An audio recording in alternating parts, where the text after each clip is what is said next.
friends. It is time for our workout briefing for Tuesday, April 28th. I feel like that date means something. Is this an important day for anything? Let me know if it is. I don't know. All right, we're gonna get started right away with our warm-up. We are gonna do 3 rounds of 30 single unders, 10 Samson lunges, 10 no push-up burpees, you're welcome, and 10 plank twists. You'll notice if we are subbing something out for single unders, we're just gonna sub 15 jumping jacks. Try to keep it a little bit chill today, so don't go crazy with anything higher rep or more intensity on that. Samson lunge, I think we're familiar with. Big step out, twisting, interlocking those fingers overhead, stretching through the core, stretching through the hips and the hamstrings and all that jazz. The no push-up burpee is exactly what it sounds like. You're gonna go down into a push-up position without lowering your chest to the ground. So hands down, feet back. You can also step them back or up, okay? Just not taking the chest all the way to the ground. So like half of a burpee as far as I'm concerned, okay? And then the plank twists, ideally doing those in the forearm position, twisting the hip towards the ground, nice tight core, just bringing that hip down as close to the ground as you can get it, all right? After that, go ahead and roll through the bodyweight group circle, get a little more heat and mobility through your body, and we'll move on to our strength and technique. Oh, look at that. All right, so we're gonna go through 5 rounds today of some single leg RDLs and some chads, glute bridges. We haven't called them chads for a minute, so why not? All right, so the RDLs, Romanian deadlifts. If you remember the points of performance on that, are gonna be that we wanna keep the back nice and flat, shoulders and lats nice and engaged, with a soft bend in the base leg, hinging over so that leg and torso move together, okay? So I'm gonna start, if I'm gonna do a single leg weight, like a kettlebell or a dumbbell, I'm gonna hold that weight in the opposite hand as the base leg that's working, okay? What that's gonna allow me to do is keep my shoulders nice and square. For example, if I had the same arm and leg, I'd be more inclined to twist this way and make my hip pop, opening up this way.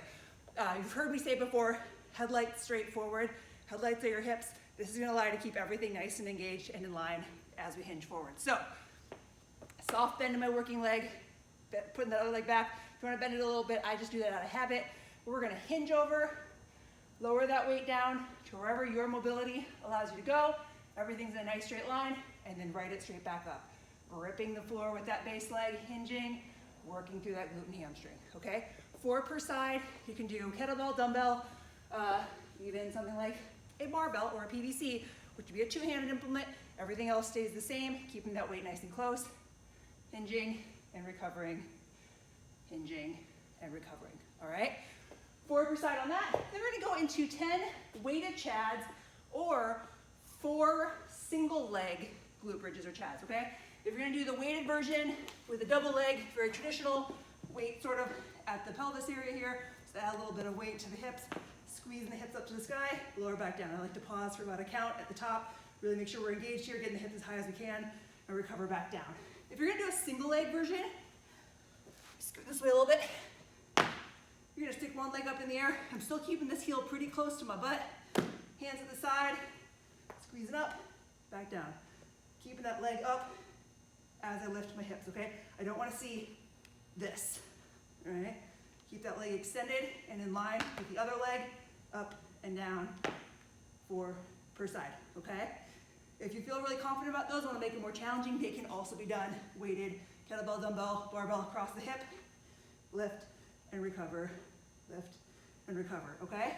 In either one of those scenarios, if you feel like you're cramping up through your hamstrings, just scoot the heel out away from the butt just a little bit, all right? But you really should feel some really solid glute engagement as you move through those, working on that booty strength, okay? Moving right along for our workout today. We're gonna do 4 rounds with an 18-minute cap. I ideally want you guys to find something that's gonna be a single arm weight. So a kettlebell, a dumbbell, a backpack. If all you have is a barbell, make it work. We've done a lot of barbell snatches, so just have a little bit of a difference. I'm gonna encourage you to go with a single arm implement. So you're gonna do 16 alternating kettlebell, dumbbell snatches, okay? Planting that weight on the ground, chest up nice and tall, punching up to the sky. I like to switch hands on the way down, all the way back down to the ground, up overhead again, okay? 16 of those, or you can go all the way back down, switch on the ground, nice full lockout overhead. Same story with something like kettlebell, down on the ground, punching it up, back down, switch. I have a watch on, bad choices. There we go. All right, 16 of those. Then you're gonna go into 16 goblet lunges. If you got that kettlebell, holding it here like we know. If you have a dumbbell, I want you to hold it this way, horizontally, not this way. No bueno, okay? Hold this way so it's a little bit more of a front rack. It's gonna be a lot more comfortable on the shoulders and encourage a much better body position as you lunge, okay? So 16 of those. Then 8 push press per side. Nice and tall, rib cage locked down, squeezing the butt, feet underneath the hips, dip and extend. Using that push press, so we are using the legs, okay? 8 per side. Gonna give a barbell, just do 16 regular push press. And then finishing up with 16 sit-ups. I don't need to show you those, you know what they look like. 4 rounds, 18-minute cap.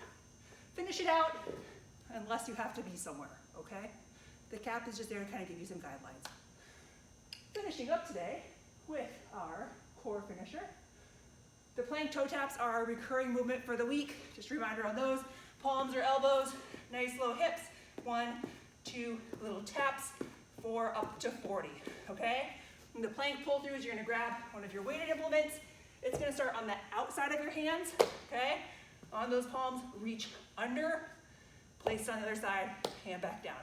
Under, across, place, okay? 20 of those. That's it. You can do it. Have fun, be fit. Have a great day. See you tomorrow.